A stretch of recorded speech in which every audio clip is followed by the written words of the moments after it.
Hey, good morning. Another Friday and another Real Talk Live with Rima. And today we have another special guest. Actually, Steve, you were our very first guest when I started the show a few months ago. And we're so happy to have you back here with us today. Go ahead and introduce yourself. Tell us a little bit about you, what you do, and all that good stuff. For sure. Thank you so much, Rima. I really appreciate it. Super happy to be back again. My name is Steve Bahaman. I'm a lender here with Loan Depot and been doing loans for the past 10 years. So definitely been able to learn a lot, see a lot, and just been able to help out a lot of clients. So super happy to be here. And yeah, let's do it. Well, awesome. Thank you so much for being here in this Friday morning. So, Steve, the latest talk about lending and what everybody's talking about and freaking about is the interest rate. The Yeah. interest rate's been climbing for the last few weeks, and it does not look like it's stopping. I mean, it's a little bit climbing a little bit. It's not like in a scary Yeah. way, but it is big difference between what we're seeing today and what we've seen a couple months ago. So what do you see happening in your end of the world, and what's your take on that? Yeah, well, it's been a little bit of a roller coaster this whole year with the interest rates. I think it's been probably like three times this whole year that the rates will go up and then come back down a little bit and then go up, come back down. But this last time, I think it hit us a little bit harder. Definitely going from rates that were at 2.7, 2.8 to now being at 3.1, 3.2. Like it's a big difference. Either way, like looking at it long term, 3.25 or 3.1 rate is still very competitive and good compared to what we've seen in the last few years. But definitely when you're looking at rates at two, 2.5, 2.7, it does hit you a little bit as far as on your purchase power. We So got those are things spoiled. We that, got spoiled with under three.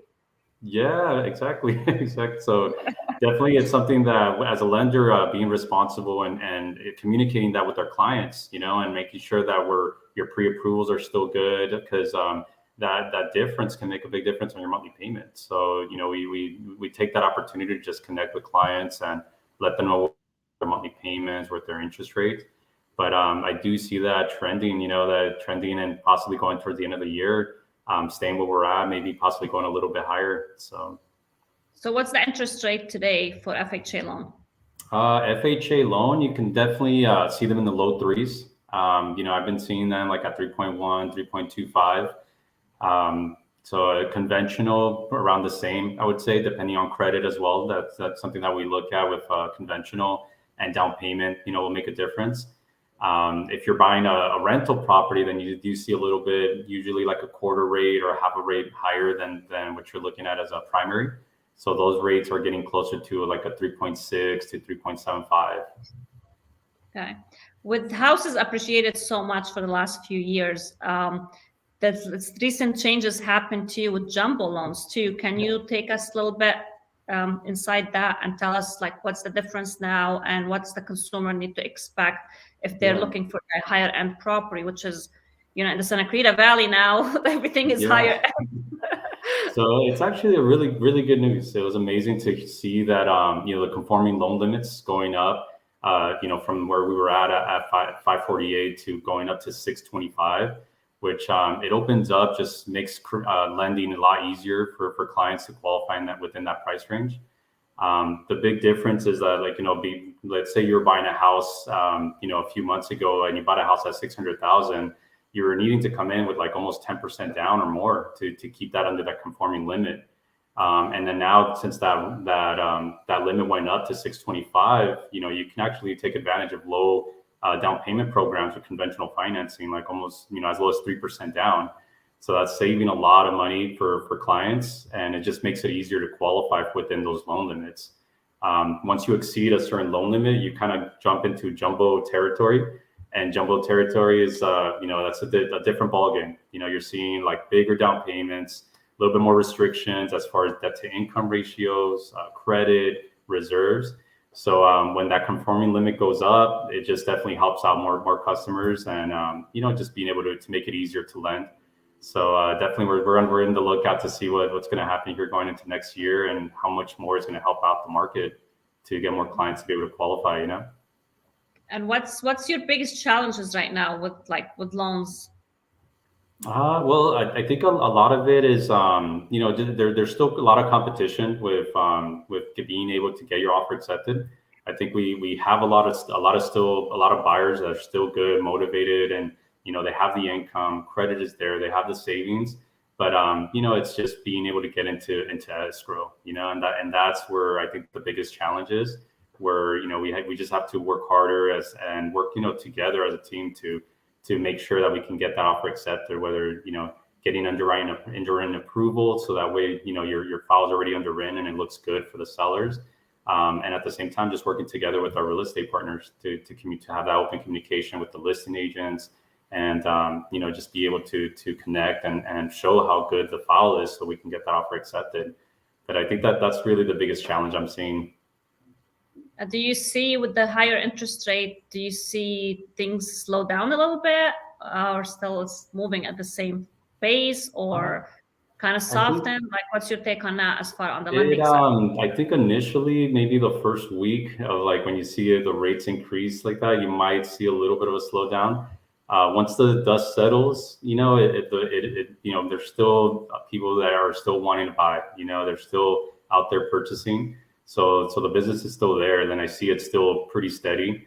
Like it's not, I guess compared to where it was during the summertime, during the peak, May month, June months, which were like one of the, most intense months of this year. The dust has settled a little bit, but it's still very competitive. There's still a lot of buyers. And if anything, once more properties come into are being listed, it's just going to bring more people to the market to be able to buy. So I think whether the rates keep moving up, it's still going to keep people interested, people buying, and especially if lending is getting easier as well. As far as guidelines and the limits going up, it's just going to make it a lot easier for families to be able to buy. What about with the interest rate changing? What do you see a lot of refi going on still? There's still a lot of refi, not compared to last year and early this year where the rates were like historically low, but there's still refi business. There's still, since there's a lot of equity going, in properties, a lot of people are taking advantage to take doing cash out refinances to redo remodeling and fixing their homes, or even taking advantage to use that to purchase other properties. So we're still seeing a lot of that. Also, clients going from FHA to conventional to remove their PMI. So there's still a decent refi business, but definitely compared to last year, it has gone down a little bit. And let's touch base on removing the PMI, which is honestly a great keynote that a lot of buyers out there, they're not familiar with it and they do not know about it. What is the requirement for a borrower right now listening to us? What's the requirement for them to take action on removing that PMI? So the main thing is seeing what kind of loan you currently have. So let's say one scenario is a lot of clients that purchase with FHA financing, and now they're looking and see that the equity is there in the property. As long as there's 20% equity or more, you can go to your servicer, call your lender, and you can request to look into refinancing from FHA to conventional financing. As long as you meet the requirements, the rates are still pretty low.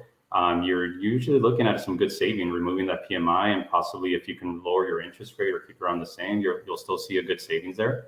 For clients that have conventional financing, and that's one of the differences with conventional is that you can actually request to remove your PMI without having to refinance.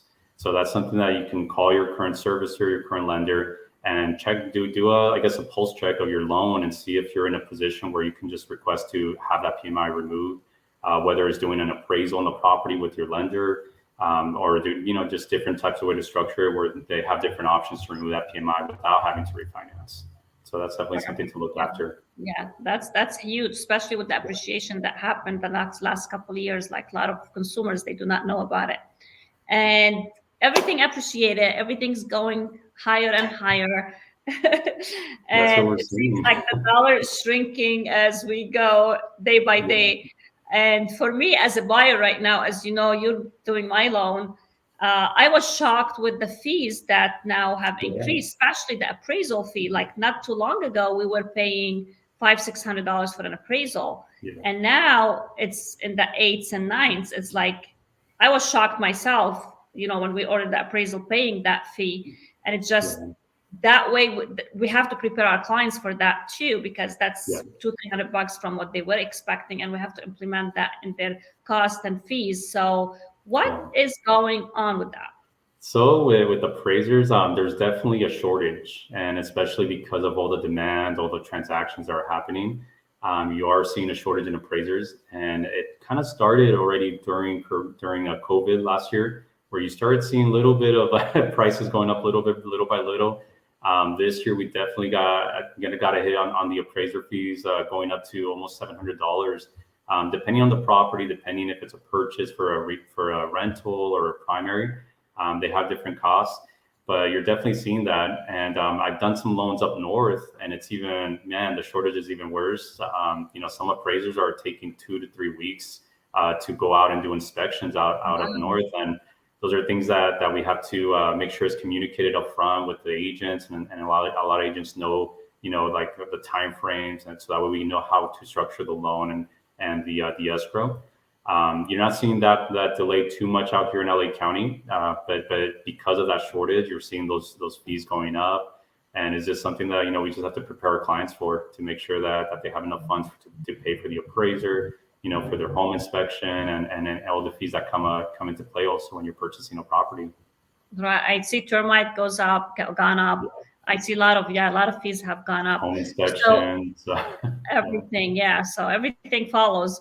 But speaking of the shortage of appraisers, are you seeing delays on getting the appraisal report back to the lending side, since there is shortage of appraisers? Not too much in LA County that I've experienced. I think probably one of the counties that I've seen that have been keeping their timeframes pretty decent.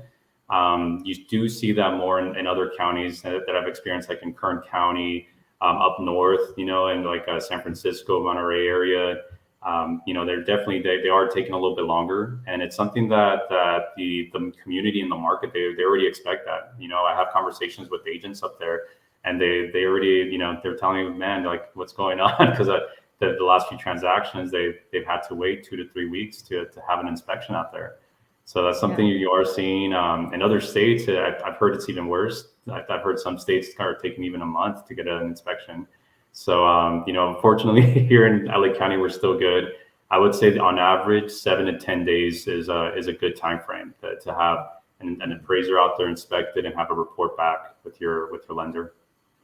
So, with that being said, what the buyer should look for and how they need to position themselves to be in the best position possible with writing an offer, structuring the terms of the offer, taking the appraisal delays and all that under consideration, and still have a competitive shot at it because of the multiple offers that we're still facing.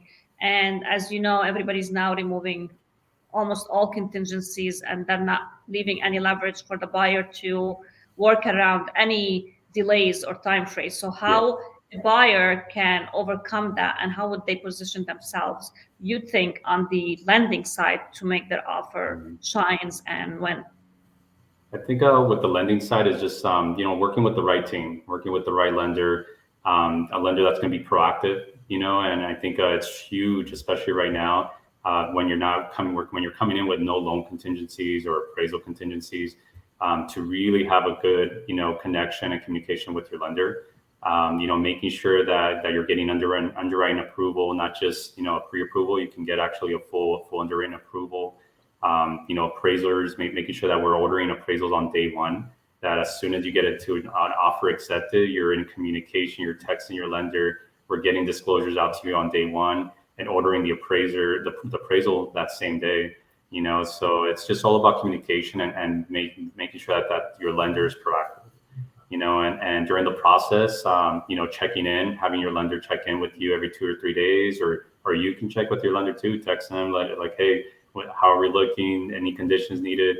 It's all about just being proactive, so that way we're ahead of the game. On my end, even if we have like a 20, 25 day, 30-day escrow, I'm always shooting to get this done within 3 weeks or less. Wow. I'd rather be ahead of the game and put the ball in the court of the seller. Like, hey guys, we're ready to close. Let us know when you need doc, when you want docs out so we can get this done. So it's just being proactive. I think that's the biggest thing I can say.